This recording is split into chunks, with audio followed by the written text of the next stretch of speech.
Considerando la pared compuesta que se muestra en la figura, se nos pide calcular la razón de transferencia de calor en el sistema.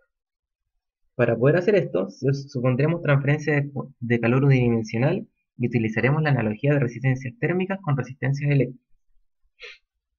La analogía es la siguiente. La resistencia térmica corresponde a la resistencia eléctrica, como el flujo es análogo a la corriente y la variación de temperatura lo es con la variación de tensión. Para poder hacer uso de esta analogía, no debe existir una generación o un sumidero de calor, y además el flujo debe ser estacionario. Como vemos de la ley de Fourier, obtenemos la resistencia térmica por conducción, y de la ley de enfriamiento de Newton, la resistencia térmica por convección. La resistencia por conducción depende de K, que es el coeficiente, la conductividad térmica, que depende del material. Y la resistencia térmica por convección depende de H, que es el coeficiente de transferencia de calor por convección, que es determinado empíricamente. Entonces podemos notar que la primera depende del material y su geometría, y la segunda solo de las propiedades térmicas del medio y la geometría que éste afecta. Además, se puede notar que si la conductividad térmica o el coeficiente de transferencia de calor por convección aumentan, la resistencia térmica disminuirá, por ende, este se transformará en un buen conductor. Y en el caso contrario, si la conductividad térmica o el coeficiente de transferencia de calor por convección disminuyen, la resistencia aumentará, y esto hará que sea un aislante.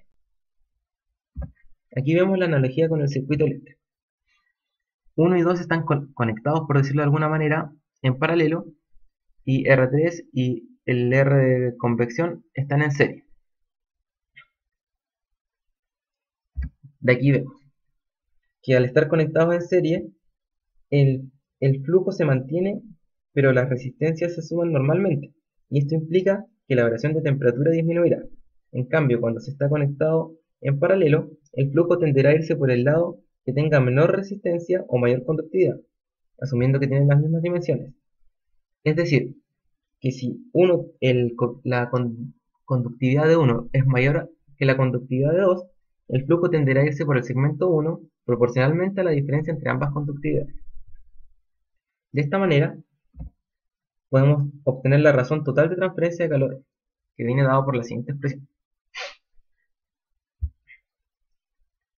Una de las aplicaciones más típicas en ingeniería son los termopaneles, de este concepto obviamente, donde se usa el principio de conexión en serie entre dos placas de vidrio y una cámara de aire para aprovechar que el aire tiene una conductividad menor a la del vidrio, y de esta manera la variación de temperatura entre los dos extremos del sistema será menor.